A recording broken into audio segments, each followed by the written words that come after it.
Muy buenos días a todos, mi nombre es Dayana Ureña, soy doctorando en Humanidades en la línea de investigación, retórica, historia y prensa, análisis del discurso de la Universidad de La Rioja. Me gustaría empezar agradeciendo a la organización de este Congreso Internacional de Estudios Literarios, Leer e Interpretar la Literatura en el siglo XXI, por haber abierto este diálogo de intercambio intercultural. Dicho esto, doy paso a mi presentación titulada Retórica y propaganda en la representación cinematográfica de Esparta.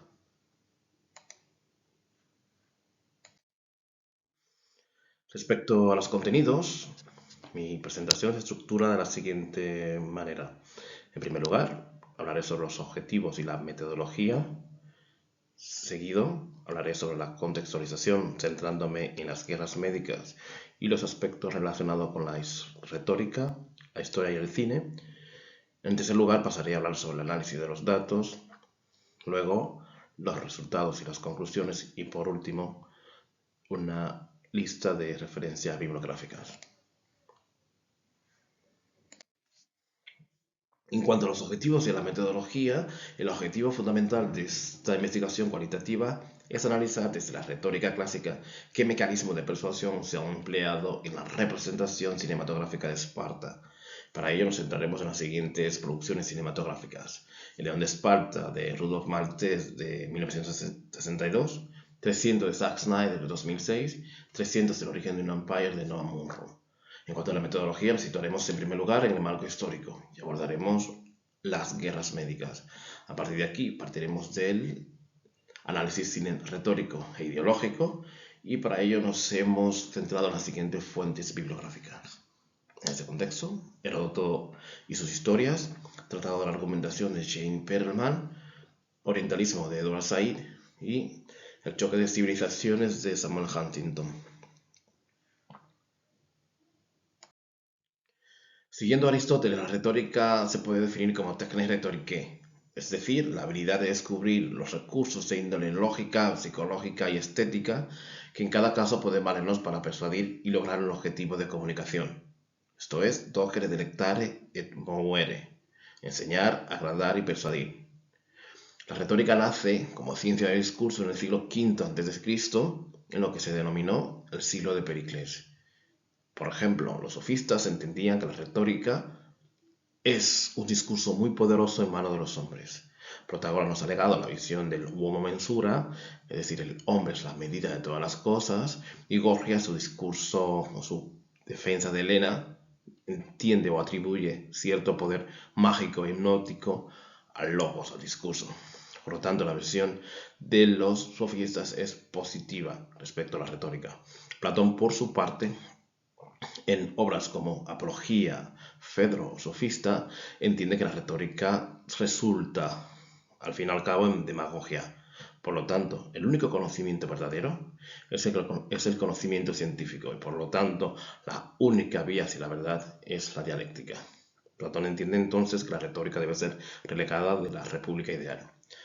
Por su parte, Aristóteles más adelante entiende que la retórica puede ser un recurso muy útil, por lo menos como defensa ante la poderosa arma que tienen los sofistas. La retórica en este sentido resulta análoga a la dialéctica y por lo tanto Aristóteles entiende que puede ser tan válida para la filosofía como lo puede ser la dialéctica. Respecto al cine y su nacimiento, el cine nace el 28 de diciembre de 1895 con la proyección de una serie de cortos a cargo de los hermanos Lumière. Esto en el Salón Indian del Gran Café de París, y la reacción del público ante el corto denominado La llegada del tren a la estación de la Ciotat fue espectacular, ya que salieron corriendo pensando que las imágenes eran reales y por tanto la locomotora iba a atropellarles. Dos películas que resultan paradigmáticas en cuanto al cine como fuerza para mover las masas y como elemento político son El corazón de Potemkin de 1925 de Sergei Eisenstein y El triunfo de la voluntad de 1935 de Leni Riefenstahl. Es necesario destacar que en ambos casos, tanto los alemanes como los rusos soviéticos nacionalizaron las industrias cinematográficas para hacerse cargo de la difusión de sus ideas. Cine en peplos, denominado como cine histórico, es una voz tomada en este caso del latín peplos, en relación a la vestimenta. Son películas ambientadas en la antigüedad clásica, específicamente Roma y Grecia. En ese sentido, este género tomó un nuevo respiro, un nuevo aire con la publicación o la representación de algunas películas como Gladiator, Ágora de Amenábar, Troya o Alexander de Oliver Stone.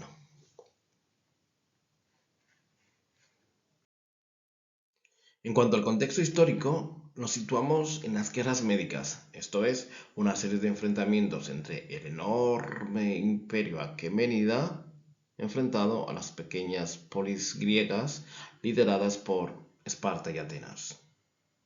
En ese caso nos situamos o nos encontramos en las batallas de las Termópilas, donde los griegos hicieron frente a la segunda invasión o intento de conquista de los poderosos persas. La fuente principal de este hecho histórico es Heródoto de Halicarnaso.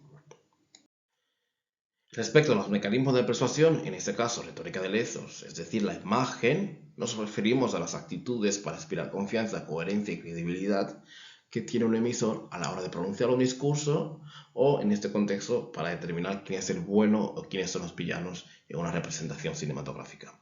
Fácil deducir esta analogía si seguimos los planteamientos de Nietzsche en su genealogía de la moral, cuando indica que es más fácil determinar quién es el malo y a partir de aquí nosotros automáticamente heredamos las virtudes. En ese sentido, la eficacia comunicativa de los discursos depende en gran medida de la credibilidad del emisor, de un prestigio que le viene dado por sus conocimientos, su posición social o por la correspondencia o coherencia entre sus actos y sus palabras. A partir de aquí, se establecen en esas representaciones maniqueísmos, es decir, un pueblo y un antipueblo, civilización y barbarie, enemigos internos y enemigos externos. Y es por eso básicamente que la noción de ethos convence de por sí. En ese sentido, la imagen de Esparta en nuestra historia ha llegado de diferentes maneras, ya sea por la cultura popular, como podéis apreciar a través de videojuegos, por ejemplo, podéis apreciar aquí Assassin's Creed, también por la novela histórica, en este sentido destacaría Patient Fire de Tom Holland o Gate of Fire de Stephen Pressfield, y también lo encontramos en el mundo militar y sobre todo en el mundo de los deportes. Es decir, la imagen espartana de por sí ya tiene un ezo fuerte y por lo tanto persuade. Es decir, asociamos a Esparta a una ciudad, en este caso, indomable, luchadora y guerrera, y sobre todo dedicada única y exclusivamente a la disciplina. Respecto a los aspectos ideológicos, nos situamos en la noción de civilización y barbarie. Según Edo Said en su libro Orientalismo, 1978, Heródoto de Halicarnaso, junto con Esquilo y su obra Los persas, fueron los primeros en dibujar o doblar de alguna manera el panorama mundial en civilización y barbarie, Occidente contra Oriente.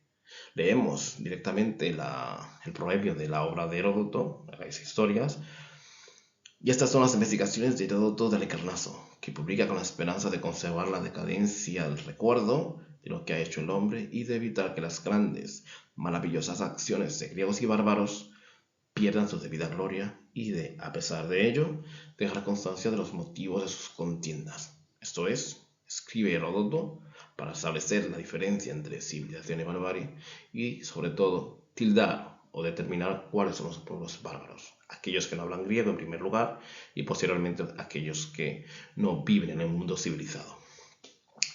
Más adelante, 1993, Huntington publica Choques de Civilizaciones, inicialmente era un artículo que luego se publicó en un libro, y en este caso hablaba que tras la caída del muro de Berlín, las guerras se iban a llevar a cabo no entre países o naciones independientes, sino a través de bloques unidos a través de lo que denomina civilizaciones, en total 7. Y en ese sentido hablaba sobre el choque próximo entre Occidente y Oriente. Sabemos básicamente a raíz de los atentados del 11 de septiembre cómo se había apelado a la unión del mundo civilizado frente a la barbarie. Es decir, nuevamente Occidente contra Oriente. Si los herederos de aquellos antiguos persas son hoy día los enemigos de los antiguos griegos. sí, que somos nosotros los occidentales. En términos económicos, Esparta en Hollywood siempre ha entrado a la categoría de blockbuster, es decir, una representación que ha recaudado muchísimo dinero. En este sentido, 300 de Zack Snyder recaudó 456 millones, 300 El origen del imperio, 337, Meet the Spartan, una sátira, 85 millones, y la saga que inicia todo este viaje de Esparta por el cine, 76 millones de euros, de 300 Sparta de 1962. Es decir, nuevamente se confirma que Esparta es una marca ganadora. En 1962, los espartanos aparecen por primera vez en la gran pantalla. En este caso, el autor, Rudolf Mate, entiende que las Termópilas fue un punto de inflexión en la historia, no solamente de los actuales griegos y espartanos, sino en que esta batalla constituye el gen de lo que se conoce como la civilización occidental. En 1955 se erige la estatua de bronce de Leónidas en las Termópilas, financiada por 300 griegos americanos, autodenominados Caballeros de las Termópilas. Por tanto, esta película tiene una doble lectura. Puede leerse como una oda, un elogio a la resistencia griega frente a las fuerzas alemanas en la Segunda Guerra Mundial. Y también, en el contexto de la Guerra Fría, justo en lo que se conoció como las crisis de los misiles, donde se abocaba por la unidad del mundo libre frente a la barbarie. En este caso, los bárbaros eran los soviéticos. La trascendencia de esta película radica en que fue la fuente de inspiración para Frank Miller en su novela 300, la cual Zack Snyder posteriormente adaptó al cine y es la saga más importante de este ámbito. Como se puede apreciar, Zack Snyder en el 2004 con su película 300 lo que hace es trasvasar, es decir, llevar este formato, en este caso novela gráfica, adaptarlo al cine lo más fiel posible. De esa manera, a la hora de responder a las críticas sobre racismo y xenofobia, simplemente se limitó a indicar que su trabajo consistió en copiar lo que ya existía. Por lo tanto, él no tenía ninguna intención ni ninguna carga ideológica a la hora de elaborar su producto.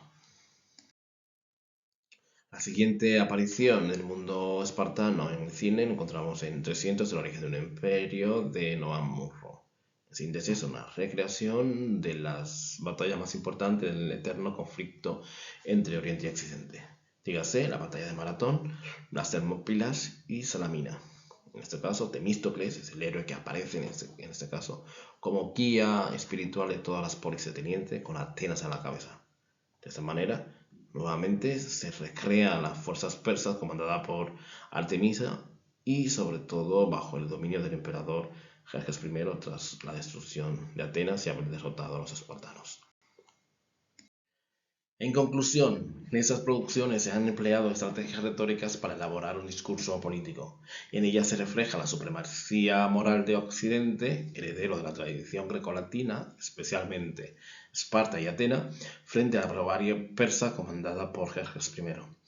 La deshumanización que afecta a los persas en esas producciones es la misma que se pretende extrapolar a los enemigos contemporáneos de lo que se conoce como el mundo occidental, desde la Segunda Guerra Mundial. Heródoto y Esquilo, como indicaba Said, han sido los primeros en abrir esa grieta entre el mundo occidental y el mundo oriental, estableciendo una falta de dicotomía entre ambos mundos. Por último, todo producto artístico es un reflejo de las preocupaciones, de las tendencias y aspiraciones de la época. Por ello, cada film participa como una de las expresiones ideológicas del momento y en este caso se ha utilizado como pretexto para enaltecer los valores occidentales. Eso es, la democracia, la libertad y la igualdad enfrentada a la barbarie persa. Finalmente termino mi exposición agradeciendo una vez más a la organización de este evento interdisciplinar y quedo a vuestra disposición para cualquier pregunta, cualquier sugerencia que tengáis al respecto. Muchísimas gracias y un placer compartir con vosotros. Hasta luego.